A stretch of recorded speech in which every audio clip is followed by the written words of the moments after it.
First day back at work today, where I used to work in 2023 at the hotel.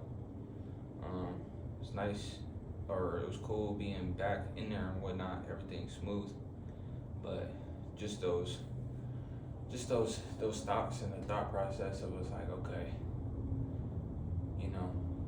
it's hard to avoid the thought process of it's like, man, okay, what am I doing? How do I execute here and then execute with my time outside of work? So, there is always something greater and higher that we're aspiring to outside of just getting a 2-week paycheck, because as much as that is needed right now, that's a loop that you can get comfortable in.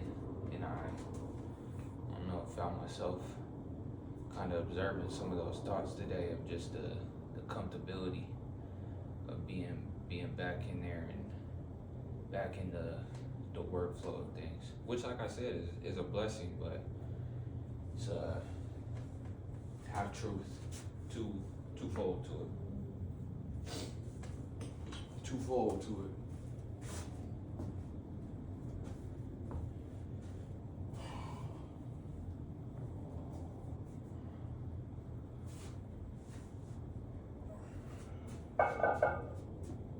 Something about squatting in the garage that just, on the old equipment, in the old place, just make you feel like a dog.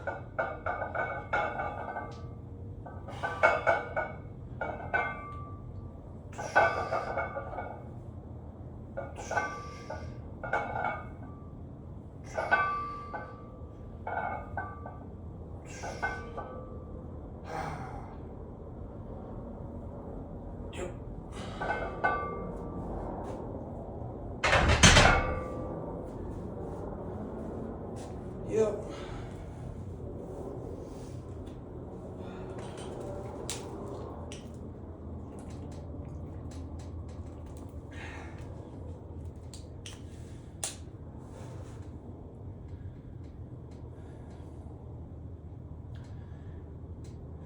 Making videos is interesting. It's funny because you see so many different types of videos being made. Some that are so well executed, seem like conceptually, and with the points that they're talking about, it's just like boom, boom, boom, boom, boom. I think some of that is planning and storyboarding.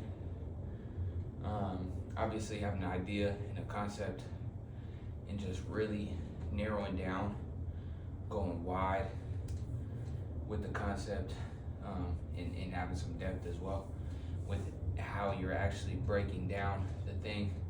But I see videos like that, and man, I see videos of people just totally off the cusp, just talking, and they're fun to watch. Like, they're cool, whether it's like kind of in the background or you're like full blown, really tuned in. It's interesting just seeing, but it's funny because there's like this process of knowing that it's like, okay, my best bet is to create every day. I feel the same way about art, and it's like understanding the concept of quantity producing a quality, that crafting and getting reps time and time again, it produces something. It produces not only the quantity in a lot of volume, it creates a refinement of skill over time. In the art of fear, I can't remember if it's referred to or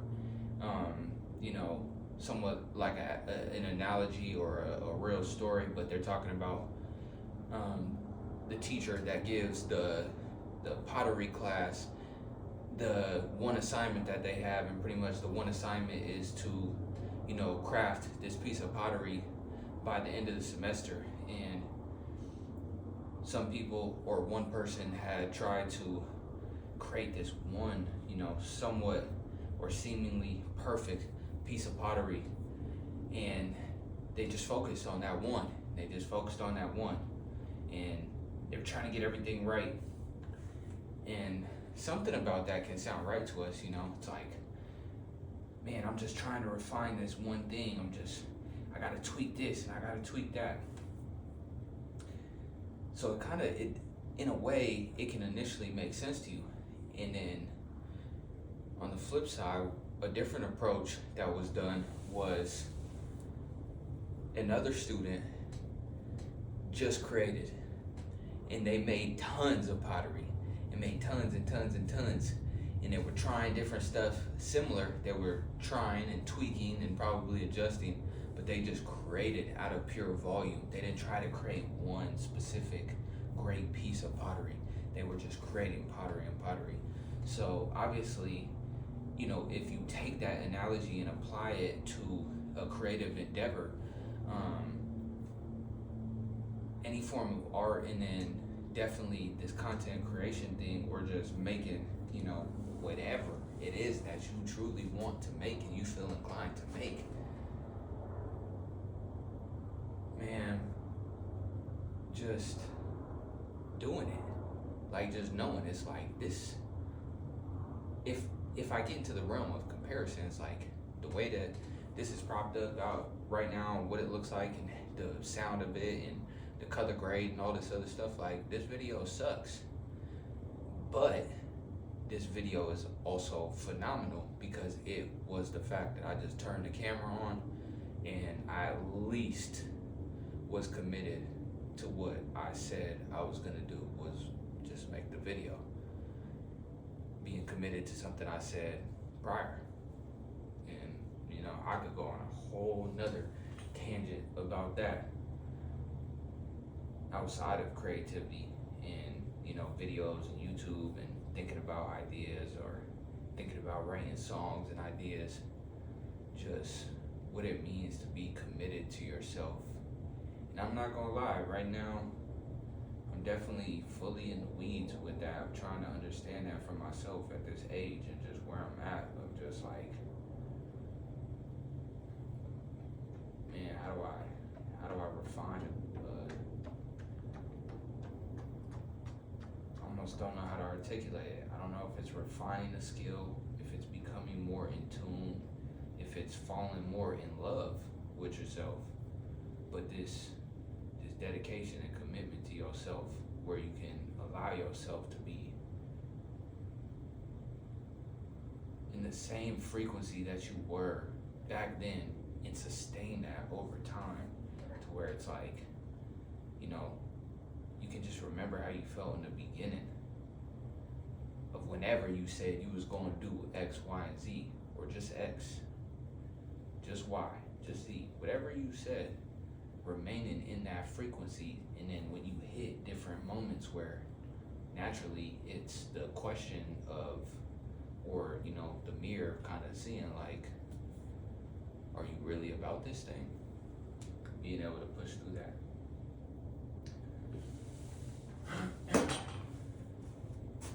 Or stay solid in what you said. Maybe it isn't a thing about just pushing through everything as much as it is learning to find a flow, so everything don't feel like this battle with resistance at every corner, with habits and ideas and thoughts and all this stuff under the sun.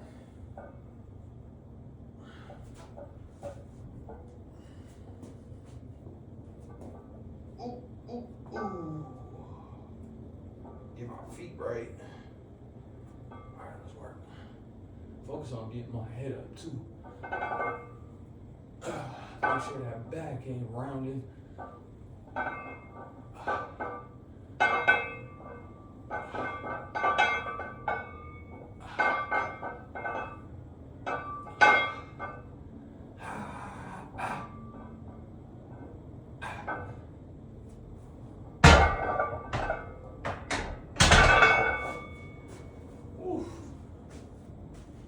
But yeah.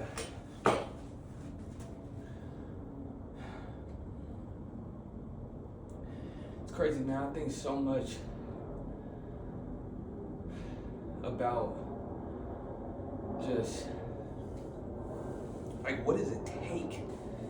What does it take for a person to enter in to another version of themselves, what does it take to really do that? Like where it's physically and tangibly there. Now, we can dive into the concept of, well, what it takes for a person to physically and tangibly get there in the material world is a process that occurs first within their mind. And it's like, I'm very clear and very aware of that. And maybe, honestly, I need to accept also that just because I have the information doesn't mean I've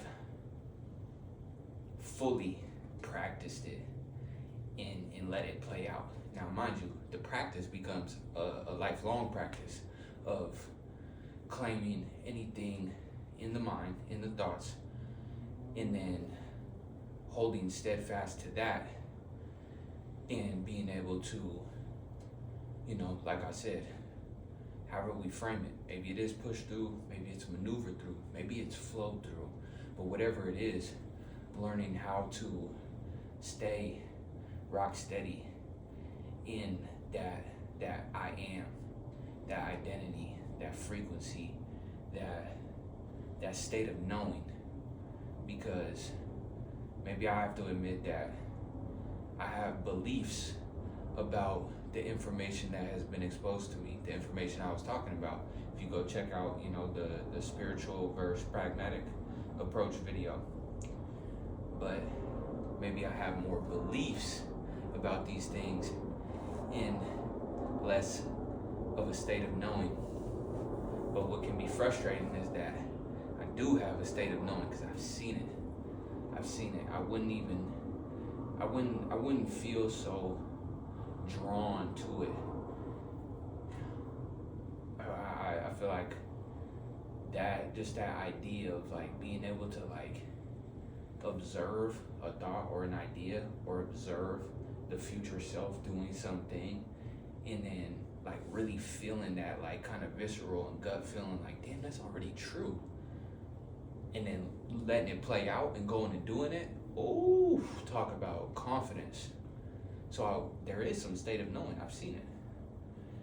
And then there is other probably areas that it's more of a belief. Like, yeah, I believe it. But it's like, that's why I said I think so much about like, damn, what does it take for a person to do those things? So I guess it's reverse engineering my own process of being able to identify, well, what worked before? And then, what worked before? Don't reinvent the wheel. And then also understand because the universe is so simple and then yet so complex, so paradoxical, it is almost like, okay, what worked before and then how do you grow? Because this instance may come with a different set of challenges. I guess for me to take it to what I'm kind of discussing right now, which is kind of theory or not very practical, it's more of like a theory-based discussion. I'm just trying to I'm kind of throwing stuff out there. I guess I would have to think more of it to the extent of, okay, for the viewer and for myself, what are some practical examples? For me, I think about this concept or the idea of addiction. And for me, there's things in my life that I've been able to sit down or set down, and there hasn't been, so much confliction built up about returning to that or going back to it, or, I was a big smoker. I really enjoyed to smoke, but I haven't felt compelled to go back to smoke. And I could dive deeper into that, but there's other areas of my life, same with drinking, but there's other areas in my life where it seems to be different. Perception, my perception towards it, seems to be different. So I guess it is, like I said, about, a multitude of the things I've discussed and being able to It's like Owen Cook was saying. I was watching his video and he was saying, and I'm butchering it and paraphrasing as well, but he said something to the extent of, a person's level of spiritual awareness is their ability to observe their life and to think and address things accurately without a level of involvement in those things.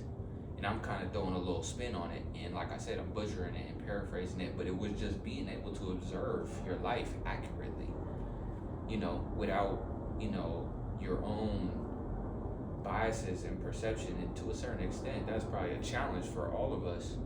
But just because it's a challenge has nothing to do whether or not it can be done. So just thinking about that, of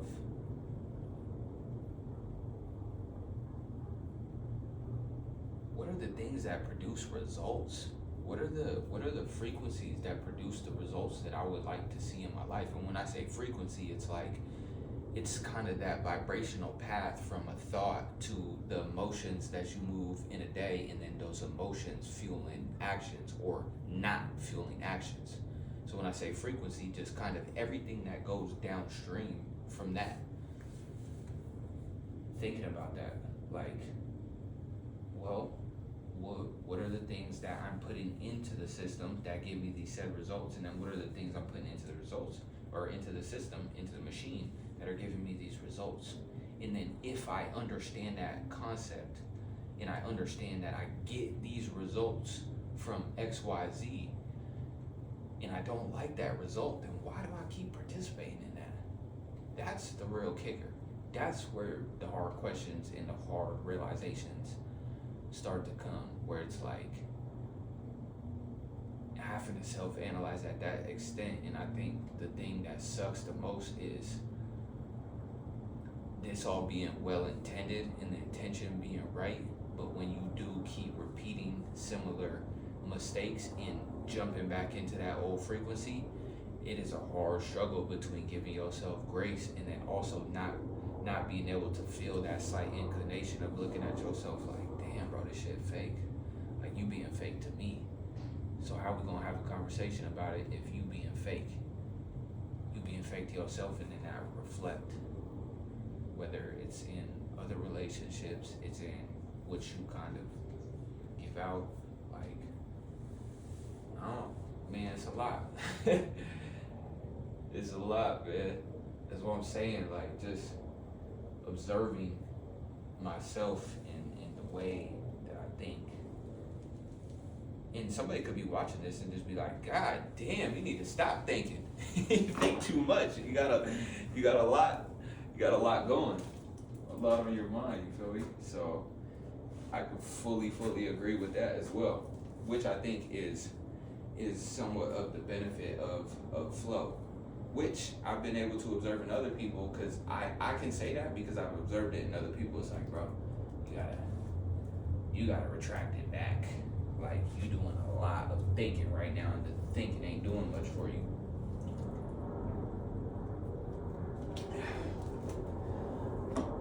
Life is very paradoxical, but makes it dope, makes it interesting, makes it challenging, and because it's challenging, that means it's just full and just overflowing with opportunity.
one thing I did tell myself though was it's like, man, don't go into next year and feel like you got the same stuff on your plate as you did last year. Like, just don't do that to yourself. Just like the outcomes and the results, like, I'm not tripping on that. Do I want to do things that produce outcomes and results? Absolutely. But where I'm thinking and ruminating and all the extras, it's like, I'm not putting it in the outcome and the result.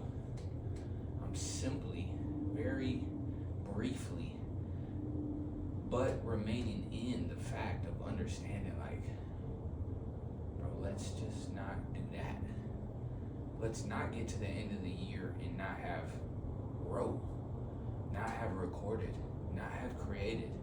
Let's not get to the end of the year and be talking about, oh, well, we could do videos like this and we could do videos like this. These are conversations with myself.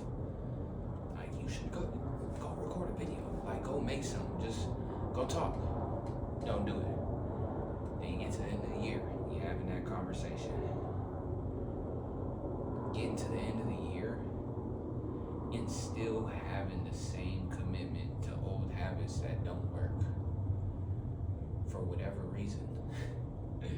The same shit that I've been talking about for the past at least 4 years now, 3-4 years. And maybe that's part of it. Just simplifying this stuff of understanding. It's like, okay, somebody, if I don't know if anybody's gonna watch the video, but if somebody does happen to watch the video and that person is just magically and by source put there and has found out or knows about the hedgehog concept, I don't know what it's about, but I heard it in a video yesterday, 2 days ago. I had heard RJ Bates the third talking about the hedgehog concept. I'm gonna go look it up now, but it just kind of came back to my mind. But he was talking about stuff that was within his hedgehog concept, and he spoke on it briefly. So just I don't know, I have no clue what it's about. So maybe it's broader terms, broader goals, or maybe it's just like non-negotiables. I wasn't entirely sure, but just thinking about that, like, being committed to those things and simplifying them in a way that it's like you can be at the end of the year and regardless of whatever happens, because you did the work that was required.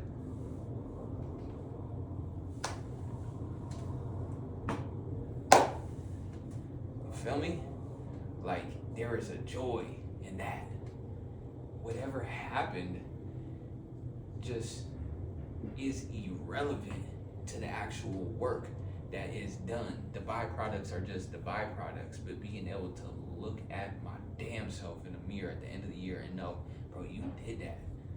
Like, you did that. It wasn't about, oh, you did that because now you got this and now you got that and your pockets is better and you made this, and you just being so joyful of the fact that it was like, bro, you came around the curve. You came around the curve though. Still got plenty work to be done because the work don't ever stop. But you came around the curve. Like, that conversation you was having, that energy that you put into and you were depositing into for so many years, that was actually pulling from you, that energy that you were depositing into. Bro, you took your money back out of that. You took your energy and your attention back out of that, and you came around the curve, and now you don't have to have the same conversation. You don't have to walk through the door, and that's still a responsibility of yours because you walked through the threshold, and now you're around the curve, and you learned what you learned, you set a foundation, you set a framework, and that's always going to stick with you, because some of these things are things that just, the work is due every single day. There is some stuff that I'm starting to understand about myself that maybe I haven't been honest, that it's like, bro, this is just now, you do have to understand maybe that it is a lifelong thing. Maybe it's not. Maybe it's the thing where it's like, you ain't even tripping on that at a certain point. Once that energetic connection is severed, that could be true. It could also be a thing where it is deeper than I understand right now. So it could be a thing where it's better maybe to lean on the side of